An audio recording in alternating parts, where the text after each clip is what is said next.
My Hero Academia episódio 134 resume e análise. O episódio já começa com tudo, uma granada foi lançada e explodiu no carro do All Might, mas como era de se esperar, o carro é blindado. Curioso é que no mangá o carro tem até nome. Surgem dois caras e All Might entende que aquilo não é um roubo, mas uma tentativa de eliminá-lo e afastá-lo do Midoriya. Rapidamente All Might comunica o Endeavor e o Hawks. Os dois caras agora atacam com aquele tipo de lança que eles estavam segurando e atinge o veículo de All Might que se joga para fora. E aqui que temos talvez uma das melhores cenas dessa temporada. Enquanto All Might está se levantando, os dois caras se aproximam. Um dos caras fica surpreso e assustado ao reconhecer que é o All Might. O outro tenta tranquilizar seu colega, comentando da fragilidade atual do corpo do antigo super-herói número 1, dizendo que ele já morreu há muito tempo. Assim, o cara que estava assustado agora retoma sua coragem e se prepara para atacar. All Might, com toda tranquilidade, pede que eles saiam da frente. Aparece um flashback do All Might fazendo sua promessa de proteger o Midoriya. Ele pisa no chão com firmeza e começa a andar na direção dos dois adversários e eles já começam a tremer na base.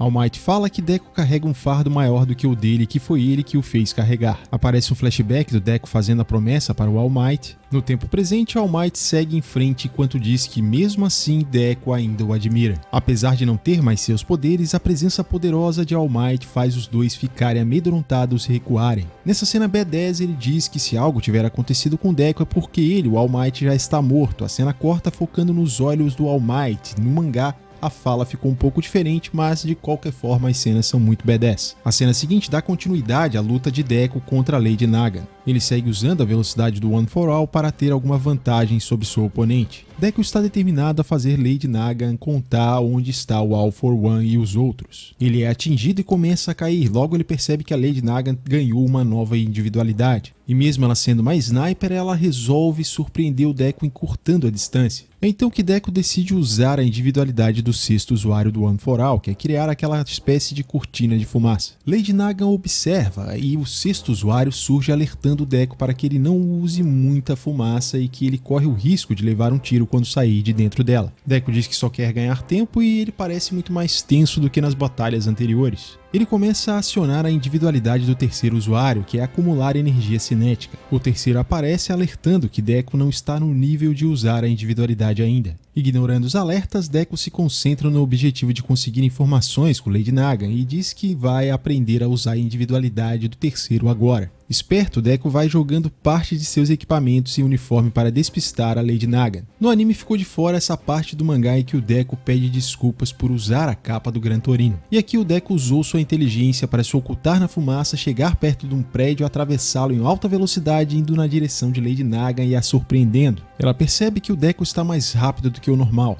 Deku diz a ela que vai fazer com que ela fale sobre o All for One. Não se dando por vencida, Lady desfere um poderoso ataque em Deku e finaliza com um combo atirando nele. Enquanto Deku está caindo, ele pergunta por que ela está do lado do All for One, que quer dominar tudo, afinal ela foi uma super heroína. Ela responde dessa forma e o Deku sente o colateral de usar muitas individualidades. O Deku é ferido e percebe que o disparo veio de outra direção. Enquanto isso, Lady Naga critica a sociedade dos super-heróis. Ela dispara diversos projéteis de direções diferentes contra o Deku, mas ele segue se esquivando. É revelado por que a Lady Naga se revoltou contra a sociedade. Ela não concordava de ter que atuar como uma mercenária eliminando outros super-heróis sem levá-los a julgamento. A comissão de segurança usava ela para fazer esse trabalho sujo e manter as aparências, mostrando só o lado bom dos super-heróis, escondendo a verdade da população. Para Lady Naga, um mundo governado pelo All for One é melhor do que aquela estrutura que ela afirma ser de papel machê. Ela eliminou o presidente da comissão de segurança por não suportar mais a situação e a verdadeira realidade que é mascarada através da imagem dos super-heróis. Eu não sei se você teve a mesma impressão, mas me pareceu ali que o chefe de segurança queria eliminá-la se ela deixasse de fazer o trabalho dela. Deku começa a pegar o padrão dos ataques da Lady Naga, ao mesmo tempo ele também começa a entender o que ela quis dizer, concluindo que quase todo mundo é cinza. Ele se lembra do Shigaraki e afirma que é por isso que ele tem que estender a mão para ajudar. Lady afirma que o Deku é resultado dessa educação de papel machê e em seguida ela atira. Percebendo que o Deku está conseguindo evitar os danos nas juntas, ela decide criar uma distração. Deku percebe que ela pretende usar o Overhaul para distraí-lo, colocando em risco a vida dele. Mostra um flashback com uma interação entre a Naga e o Overhaul em que eles falaram sobre o Deku e o Overhaul disse que queria ver o pai dele porque ele quer pedir desculpas.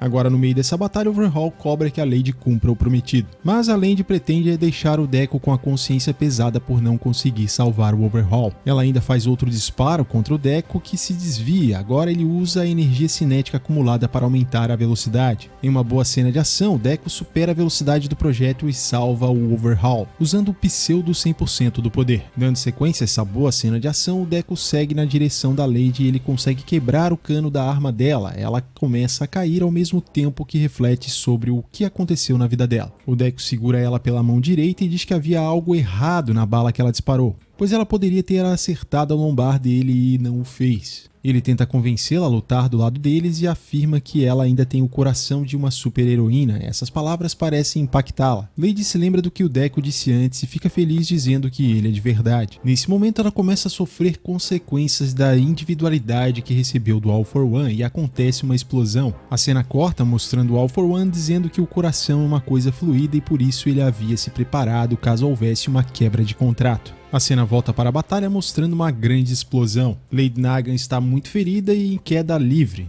All for One diz que ela foi usada até o fim. Deco grita o nome dela e a cena fica alternando entre os dois. De repente, o Hawks surge e tenta parar a queda da Lady Nagan. Endeavor também aparece para ajudar e logo após se desculpar pela demora, pergunta sobre a situação. Deco responde que o Chisaki está por ali no telhado e o Endeavor vai na direção dele. Hawks, que ainda não está com as asas totalmente recuperadas, pede ajuda ao Endeavor, mas ele é simplesmente ignorado. Deco é quem acaba ajudando Hawks e Lady Nagan. E o Deco avisa o Hawks que a Lady Nagan não queria explodir naquele momento e acredita que o All for One deve ter feito algo quando entregou a individualidade a ela. Hawks fala que foi ele que substituiu a Lady Nagan e tenta convencê-la a contar o que sabe sobre o All for One, incentivando para que ela não deixe as coisas acabarem com ela sendo usada. Hawks afirma que ela é uma super-heroína. Naga presume que o Hawks também deve ter sido obrigado a fazer várias coisas que não eram legais. Ela se pergunta como ele ainda tem aquele brilho nos olhos, então ela fala sobre a mansão em High Body e conta que ela devia se livrar de um alvo lá. Hawks e Lady Nagan chegam ao solo em segurança graças ao Deco, porque o Endeavor, né? Lady Nagan fala ao Hawks que o coração dela não aguentava mais e pergunta como ele ainda consegue ficar com aquele rosto. Ele responde que teve uma pessoa que o apoiou. O Endeavor volta agora com o Overhaul,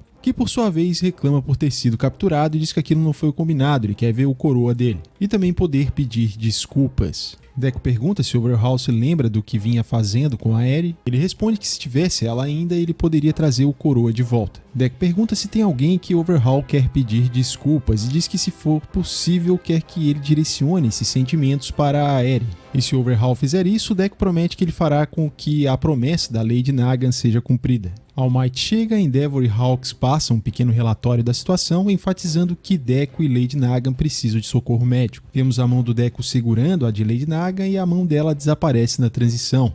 Deco aparece agora com um olhar que lembra aquele olhar que o All Might deu no começo do episódio quando enfrentou aqueles caras. Ele fala o nome do All for One e parece estar furioso, e assim se encerra esse episódio. Me parece que finalmente My Hero Academia nesse episódio 134 conseguiu acertar novamente o caminho do anime e a essência de My Hero Academia, trazendo essa discussão mais aprofundada de que ninguém é 100% bom ou 100% mal. Apesar de que isso não é nenhuma novidade aí quando se trata de séries ou filmes de super-heróis. Lady Naga surgiu como uma boa vilã, tendo suas motivações, mas infelizmente me parece que ela vai ter o fim de sua história por aqui. Isso é uma pena, mas a participação dela foi bem interessante e importante para o anime em si. Esse episódio também representa mais um passo no crescimento do Deco. Ele passa a entender essa coisa das pessoas serem cinzas. E ele, como sucessor do All Might, pretende mudar essa situação e reconquistar a confiança das pessoas. Inclusive está disposto a salvar aqueles que precisarem, mesmo os que forem vilões. Só o início ali já da participação do All Might vale esse episódio aqui, que na minha opinião é o melhor episódio dessa temporada. Coincidência ou não, parece que trazer o All Might novamente a ter um certo destaque nesse episódio contaminou e inspirou todos os outros, tornando o episódio melhor. Mesmo sem seus poderes, All Might continua sendo um herói. A média de animação em geral nesse episódio aqui ela é boa, mas ela não é assim um nível alto 100% do tempo. Alguns momentos ela se destaca mais, outros não é tão bom assim. Porém está num bom nível assim como era lá no passado e conquistou muitas pessoas. Mas hoje em dia o padrão está muito elevado graças a Demon Slayer e também Jujutsu Kaisen. E o episódio não chega nesse nível, embora tenha um bom nível. Temos ainda mais uns 5 episódios, acredito eu. E me diz aí o que você achou do episódio 134 de My Hero Academia. Deixa sua opinião aqui nos comentários. Valeu e até o próximo vídeo. Eu vou cair! É mesmo? Pelo amor de Deus, eu não consigo.